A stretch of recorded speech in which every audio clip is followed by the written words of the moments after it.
Hello there, I'm Mabel Jong and you're watching the World Healthcare Congress Interview Zone, and I'm very pleased to welcome Cyndy Nayer to the chair. Cyndy Nayer of CyndyNayer.com. How are you? I am great, Mabel. This is a terrific conference. I'm so glad to be here. You've been here several years and you seem to learn something new and leave something new each time. Thank you. I actually been away from the Congress for about 2 years. Okay. I'm delighted to have been brought back, and I will tell you, and I've tweeted and LinkedIn this week, this is the most fantastic of the World Healthcare Congresses that I've ever attended. And why do you say that?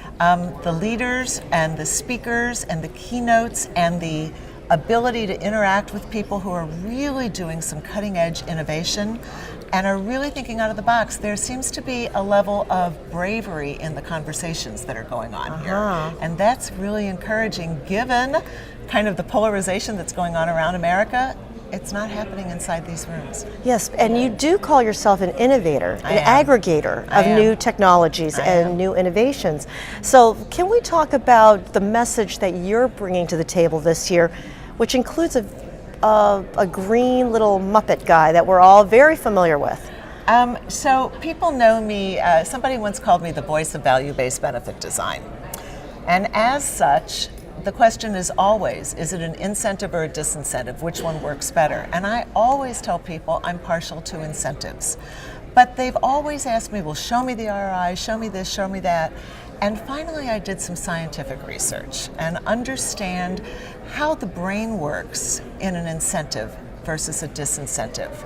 And so, as we were chatting a little bit ago, I am bringing Kermit with me. And Kermit the Frog. Kermit the Frog, one of the Muppets, and I am, now not live, some pictures, to demonstrate the innovations that I want people to be thinking about, but by framing them with Kermit and the feeling that you get when you hear the word Kermit, when you think about Kermit, that's caused by dopamine in your brain. So it's a very real physiological response, and it makes you feel good. You said it made you feel safe and warm and secure and childlike.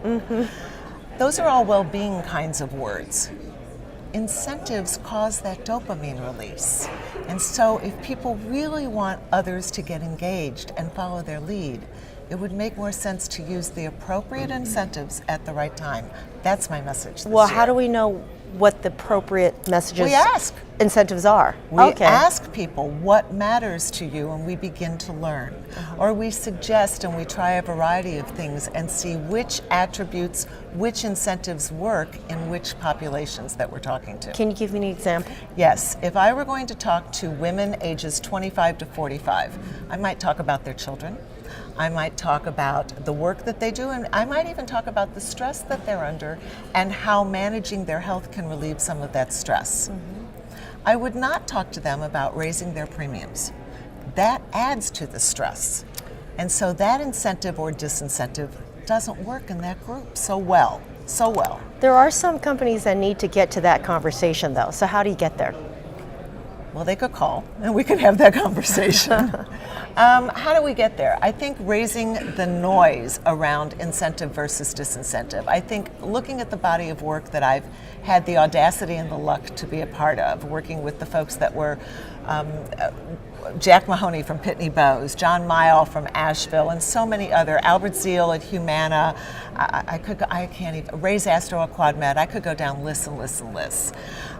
Reading what I'm highlighting on LinkedIn and on Twitter, and reading what some of the other folks that think like I do are doing, and then watching the kinds of innovations that I'm bringing forward that actually are based on incentive-based designs. Understanding that I don't only think it's about the consumer or patient, I think it's about everybody needs to be on an aligned incentive platform. That's why I came forward with outcomes-based contracting about 4 years ago.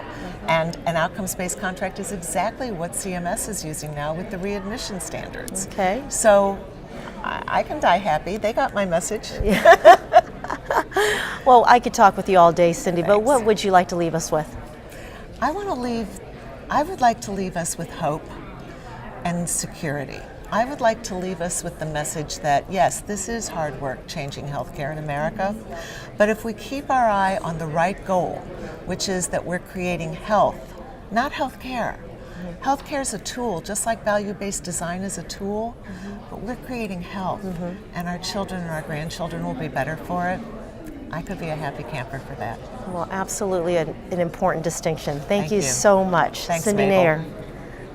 And I'm Mabel Jong. Thanks for watching.